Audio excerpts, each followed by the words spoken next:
Oui, question. Oui, j'ai une question en fait.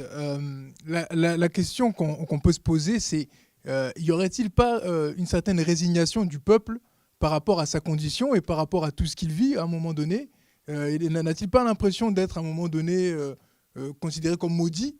Parce qu'il y a aussi certaines théories qui disent que les Noirs seraient maudits par rapport aux enfants de Noé, Canaan, etc. Est-ce que ça ne serait pas ça non plus qui pourrait expliquer cette banalisation du péché? La grande question, c'est est-ce que nous sommes chrétiens ou pas? Si nous sommes chrétiens, la Bible est claire, Jésus-Christ a été fait malédiction pour nous. Il a porté sur lui toute forme de malédiction, de sorte que tous ceux qui croient en lui soient libérés de toute malédiction. Donc, aujourd'hui, on parle de la souffrance du Congo, mais beaucoup de peuples ont souffert, les Juifs ont souffert, les Somaliens ont souffert, les Éthiopiens ont souffert. Donc, tout le monde entier a été sous la malédiction à cause du péché. Et Jésus-Christ ôte cette malédiction. Et en tant que chrétien, on doit se ressaisir, se souvenir de ce que Jésus a fait à la croix. Dire non, je ne suis plus sous la malédiction. Le sang de l'agneau a coulé. Je peux aujourd'hui vivre la bénédiction de l'Éternel par son Esprit Saint.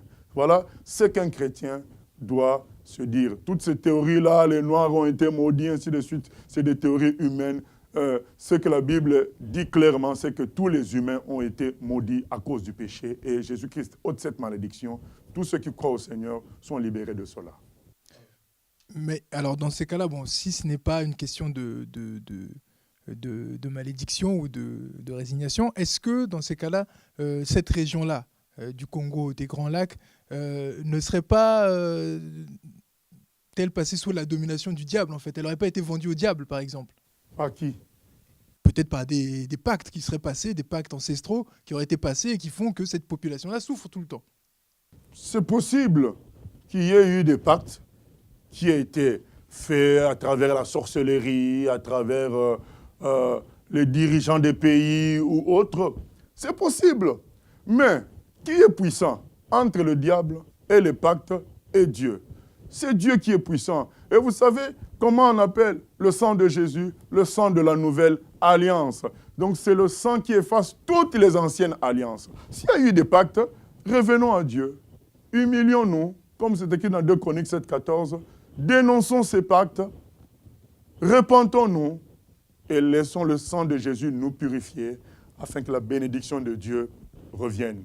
Ce n'est pas une raison de rester là à ne rien faire, dire ah, nous sommes malheureux, il y a eu des pactes. Mais Jésus-Christ est le Rédempteur, il est le libérateur des captifs. C'est là que son nom prend tout le sens. C'est le nom qui libère, c'est le nom le plus grand. Usons-nous de ce nom-là pour être libérés de toute forme de pacte, de toute forme de malédiction, afin que notre terre, notre pays soit béni. Oui. Oui, pasteur, tout à l'heure, quand vous avez répondu par rapport au problème des salles, que ce que vous avez reçu gratuitement, donné gratuitement, mais on a déjà entendu aussi, et c'est là également écrit dans la Bible, parce que ces serviteurs-là utilisent également ce verset qui dit « Tu ne muselleras pas le bœuf quand il est en train de fouler le grain ». Bon, est-ce que ce n'est pas là un passage qui les autorise également à demander de l'argent quand ils sont... parce qu'il y en a qui utilisent également ce passage. Qu'est-ce que vous dites par rapport à ça, en fait? Ok, ce que j'ai à dire, c'est que à travers ce passage, Dieu nous montre que dans ce qu'on fait pour lui, se trouve aussi notre prise en charge. Notre prise en charge est dans ce qu'on fait aussi pour lui. Tu prêches, Dieu te nourrira à travers ce travail-là. Tu chantes, Dieu te nourrira à travers ce travail-là. Tu aides les autres, Dieu te bénira à travers ce travail-là. Mais c'est Dieu le patron. C'est lui qui te bénira. Il va utiliser les gens d'une manière ou d'une autre pour faire des dons, pour être comme une main, sa main à lui, pour te donner quelque chose. Mais Dieu ne te demande pas de demander aux gens. Il y a des enseignements qui sont donnés aux gens dans la parole, que celui qui est enseigné partage ses biens avec celui qui enseigne, et ainsi de suite. Mais ça, chacun prendra conscience à partir des enseignements qu'il reçoit. Tiens, je dois pourvoir aux besoins du chantre qui m'entraîne dans l'adoration. Je dois pourvoir aux besoins de la personne qui m'enseigne. Mais ce n'est pas à nous de faire des demandes express. C'est comme si vous allez dans une boulangerie acheter du pain. Vous arrivez là, le vendeur vous dit, mais écoutez, monsieur, moi, ça fait 2 mois que je ne suis pas payé. Est-ce que vous ne pouvez pas faire quelque chose? Mais vous allez être tourné, vous allez dire, mais non, mais monsieur, moi, je viens acheter mon pain. Vous devez réclamer votre salaire à votre patron. Mais qu'est-ce que vous faites là s'il ne vous paye pas? C'est la question que vous allez lui poser. Alors, ces gens-là qui se disent serviteurs de Dieu, leur patron ne les paye pas, ne s'occupe pas d'eux. Qu'est-ce qu'ils font en tant que serviteurs de Dieu? Ils n'ont qu'à...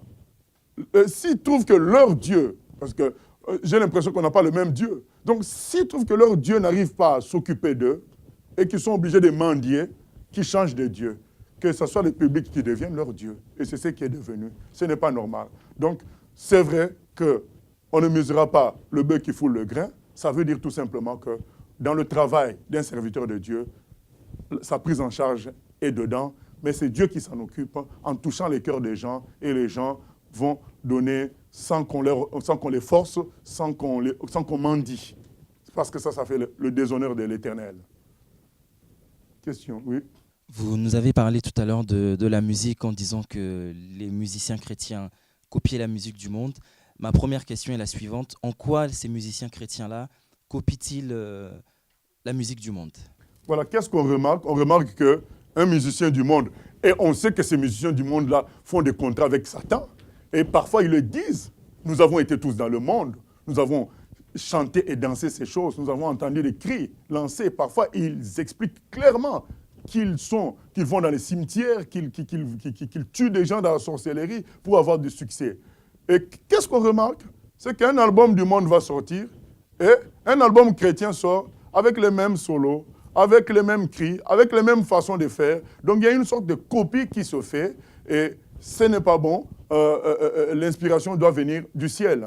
Et ça, c'est un. Donc c'est dans cela qu'il copie. Et deuxièmement, il y a le fait de copier le comportement. Donc, même parfois, il y a des chanteurs chrétiens qui ne semblent pas copier directement la musique, mais leur comportement ressemble aux chanteurs du monde dans leur façon d'exiger l'argent avant de chanter, dans leur façon de parler, de manifester une sorte de fatuité, d'orgueil, et ce n'est pas biblique. C'est ce que nous avons voulu dénoncer. Ma deuxième question, que pensez-vous de ces chanteurs-là qui s'unissent pour dénoncer le fait qu'on puisse copier leurs CD? Alors, est-ce que finalement, ils n'ont plus foi en Dieu ou ce ne sont pas des vrais chanteurs de Dieu, des chantres chrétiens? Voilà, il y a des gens qui ont créé la théorie suivante. Ah, vous les chrétiens, vous ne voulez pas dépenser, voilà. C'est pourquoi les serviteurs de Dieu, les musiciens sont pauvres. Il faut acheter, il ne faut pas pirater. Bien-aimé, toi, la Bible que tu lis là, est-ce que tu n'as pas piraté? Est-ce que c'est toi qui as écrit ça? Est-ce que tu as vu quelque part, Paul a dit, ne multipliez pas? Les chants que tu chantes là, qui t'a inspiré ça? Est-ce que ce n'est pas Dieu? Ou alors reconnais que ce n'est pas Dieu. Dis que c'est toi, tu as été inspiré autrement. Donc n'utilise pas dans ce cas le nom de Dieu. Parce que le nom de Dieu que tu chantes veut qu'on le chante gratuitement. Et quand on dit, ah, pirater, il ne faut pas pirater. Mais bien aimé, tout ça c'est le commerce. On commence à parler comme les gens du monde. Au contraire, le Seigneur a dit, allez faire de toutes les nations des disciples. Si les gens copient tes CD ou quoi que ce soit, mais ça doit être une joie pour toi, la parole de Dieu se répand. Nous n'allons pas mettre des copyrights sur les œuvres divines. Si tu chantes pour Dieu, c'est une œuvre divine. Comment tu peux empêcher les gens d'accéder à Dieu à travers cette œuvre-là? Ce n'est pas normal. Revenons à la vérité. Je crois qu'on fera toute une émission pour parler de cela. Mais déjà, un petit avant-goût, cela nous suffit, peut-être parce qu'il y a une dernière question. Oui, ma question, en fait, elle réside dans la prise de conscience. Le tableau que vous nous avez brossé, on a comme une impression que ce peuple est endormi et qu'il n'y a pas eu de phase de prise de conscience pour comprendre toutes ces choses et pour éviter qu'il banalise justement le péché.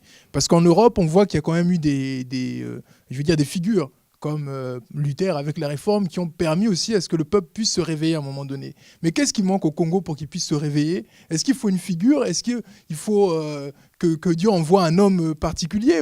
Parce qu'on ne comprend pas pourquoi ce pays-là s'endorme pendant tout ce temps-là. Il manque des gens de sacrifice.